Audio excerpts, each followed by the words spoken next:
Man conquers the world by conquering himself.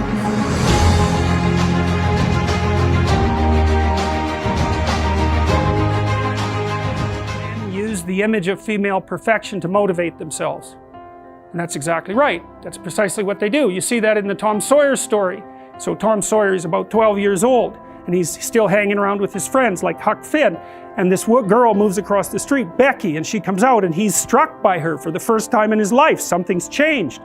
And the first thing he does is hop up on a picket fence and show off and balance in front of her. And he's saying, well, look at me, look at me. He's like the male bowerbird building something beautiful so the female will approve of it. And it's motivation. You know, and that's something that I think modern women don't really understand about men. They don't understand that, at least to the degree that males are uncorrupted and not bitter because of being rejected, they're doing everything they can to kneel before the eternal image of the feminine and try to make themselves worthy.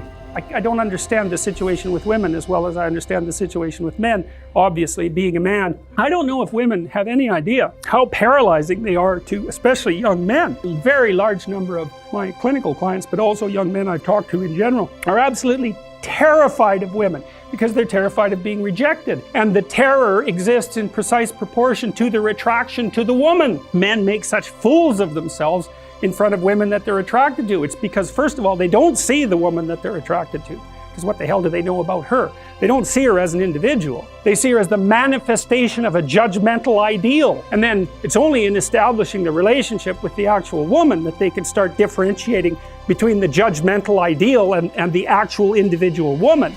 And that also requires a sacrifice. And the sacrifice is, you never can have an ideal woman. So to have a relationship with any woman, you have to sacrifice the relationship with the ideal woman, and you have to see the individual woman and separate her from the ideal. And that's exactly the case.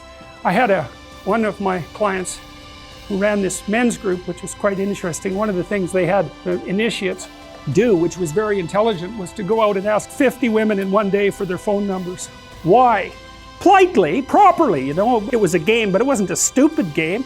And the idea was, get over your fear of rejection. And how do you do that?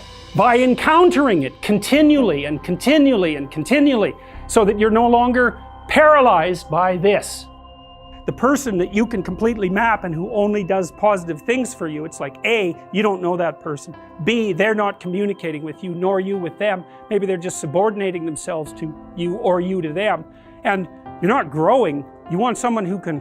A real relationship is a wrestling match. It's a grappling phenomena that you both emerge transformed from. And that's what people want. They don't want a pushover. Not unless there's something wrong with them. You know, a narcissistic person who never wants to be challenged will want a partner who does nothing but deliver exactly what they're told to deliver, but they will mistreat them beyond belief.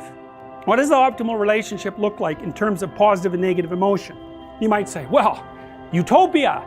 Nothing but positive interactions. It's like, no. Imagine you get people to code the interactions they have with their partner during the day. You know, you sample it.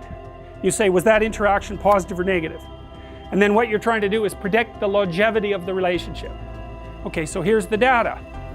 If it falls under 5 positive interactions to 1 negative interaction, the relationship doesn't continue. Fair enough, too much negative. That's easy to understand. If it exceeds 11 positive to 1 negative, the relationship doesn't last. Why? No challenge, right? What do you want from your partner? Bliss? No, you don't. It's with our fantasy that we first meet the unknown, right? Well, look, say you're going out with a new person. It's like, what do? You project a fantasy on them, and then you fall in love with the fantasy. And aren't you stupid? Because you're going to find out that the match between your damn fantasy and the actual person is tenuous at best. When you project the ideal and fall in love with it, you see what could be. It could be that, but it's going to take you a hell of a lot of work, because like, you got no shortage of flaws, and the other person has no shortage of flaws, and so you're bringing your flaws together, and that's going to produce a lot of friction, and you're going to have to engage in a lot of dialogue before you approach that level of perfection again, but maybe you can do it. And then you get to live happily ever after. Well, wouldn't that be nice?